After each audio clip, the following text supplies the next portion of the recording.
Anda kira-kira takut kan kalau saya injek uang ke sistem, apakah akan menemukan inflasi? Playa besar. Anda dosen bukan? Dosen fakultas apa? Ekonomi. Buka lagi bukunya. Jadi gini, nggak apa-apa.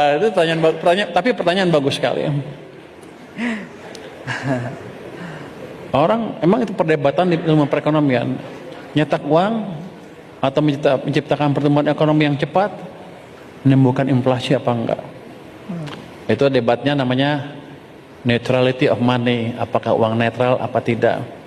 Ada yang bilang udah pakai rumus-rumus, ya netral. Artinya kalau Anda cetak uang, maka Anda akan mendorong inflasi, kira-kira gitu kan. Tapi nggak selalu seperti itu, karena kalau seperti itu maka Bank Sentral Dunia nggak ada gunanya. Yang mereka kendalikan adalah uang, kadang-kadang dicetak, kadang-kadang dikurangin untuk menciptakan pertumbuhan. Ada teori yang lebih bagus, yang lebih advance untuk menjelaskan apa yang terjadi di perekonomian. Mereka bilang gini, kira-kira demandful inflation tidak akan terjadi ketika laju pertumbuhan ekonomi Anda berada di bawah laju pertumbuhan ekonomi potensialnya. Indonesia berapa? Kalau kata orang-orang 5, kalau kata saya nggak cukup. Kalau 5 itu tidak cukup untuk menyerap usia tenaga kerja yang masuk usia kerja setiap tahun. Sekarang 5, kenapa penganggurannya turun? Karena kerjanya informal kan. Di sana ekonomi nggak seperti itu. Kita nggak mau warga negara kita kerjanya di informal. Kalau bisa semuanya kaya di sektor formal. Jadi kita harus ciptakan pertumbuhan yang lebih cepat. Hitung-hitungannya berapa jadi potensial growth-nya. Untuk sekarang mungkin 6,7%. Jadi kita harus tumbuh di situ. Nilainya 10. Saya nilainya 10 katanya. Harus tumbuh di sekitar di 6,7 minimal untuk menyerap tenaga kerja yang masuki usia kerja di sektor formal. Jadi saya bukan bicara tenaga kerja yang kurang terjamin masa depannya. Kita ngomong yang sektor formal yang terjamin masa depannya. Kayak gitu. Nanti kalau pertumbuhan ekonomi di atas sana dalam beberapa tahun baru timbul apa yang disebut demand pull inflation.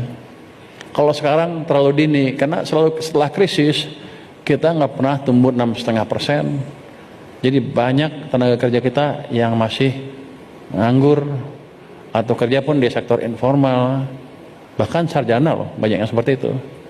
Jadi Anda nggak usah takut kita tumbuh terlalu cepat sekarang, justru kita harus tumbuh lebih cepat supaya kita semua bisa kaya bersama. Iya, terima kasih. Jadi tadi sebenarnya saya malu kesini, orang-orang udah nyambut saya kayak artis,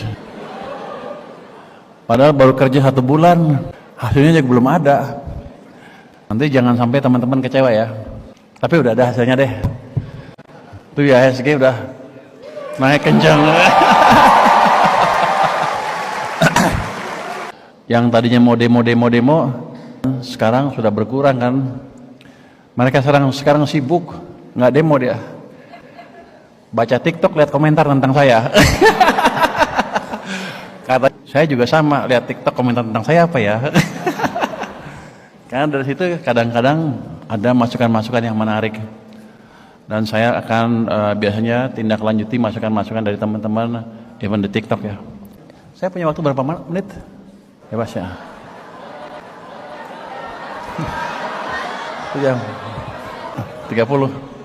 Kok lu ngatur gua? Ini staff saya bilang 30 menit ya, suka-suka saya lah.